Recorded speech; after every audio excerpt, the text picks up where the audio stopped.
நீங்க உதயநிதி ஸ்டாலின் அது வந்து சும்மா ஒரு வரி செய்தி தான். ஆனா அது ஒரு வரி செய்தியாக கடந்து அது அந்த இடத்துல சொல்ல வேண்டிய ஒரு இடமாக கூட இருக்கலாம்.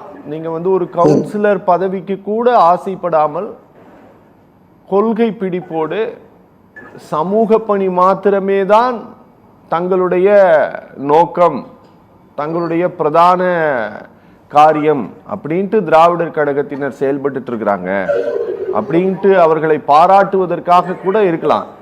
ஆனா நேற்று கட்சி தொடங்கியவர்கள் எல்லாம் ஆட்சி அமைக்க ஆசைப்படுகிறார்கள் அப்படின்ட்டு உதயநிதி ஸ்டாலின் சொன்னது திரு விஜயைத்தான் குறிப்பிட்டு சொன்னார்னு நீங்க சந்தேகப்படுறீங்களா? இந்த சந்தேகப்படுறதுக்கு என்ன சார் இருக்கு? டைரக்டா தமிழக வெற்றி கழகத்தின் தலைவர் திரு விஜய் வந்து சாடி இருக்காரு அப்படிங்கிறது நமக்கு தெளிவா தெரியுது. சரி, அவர் வந்து இந்த மக்கள் வந்து எல்லா பக்கமும் தமிழகத்தின் பல்வேறு பகுதிகளில் இருந்தும் இந்த மழை பாதிப்புகளில் இருந்து மக்கள் வந்து கூக்குரலிட்டு பல்வேறு பகுதிகளில் பாதிப்புக்கு உள்ளாகி அது வந்து மீண்டு வர முடியாத நிலையில் இருக்கும் பொழுது இந்த மக்களை மறைமாற்றுவதற்காக, திசை திருப்புவதற்காக இது போன்ற பேச்சுக்களை அவர் பேசி வருகிறார் அப்படின்னு பாக்குறோம். அவருடைய கூற்றுப்படியே வச்சுக்கிட்டா, நேற்று கட்சி தொடங்கி முதல்வராக விரும்புகிறார் அப்படின்னு அவர் சொல்றது கேக்குதுங்க? கேக்குது பாரதி, நீங்க பேசலாம். நேற்று கட்சி தொடங்கி முதல்வராக விரும்புகிறார் அப்படின்னு இவர் சொல்றாரு. ஒன்னும் இவரை போல இவங்களுடைய அறிஞர் அண்ணாவிற்கு பிறகு இவரது தாத்தா திமுகவை கைப்பற்றினார், அதற்கு பிறகு இவரது தந்தை கைப்பற்றினார்.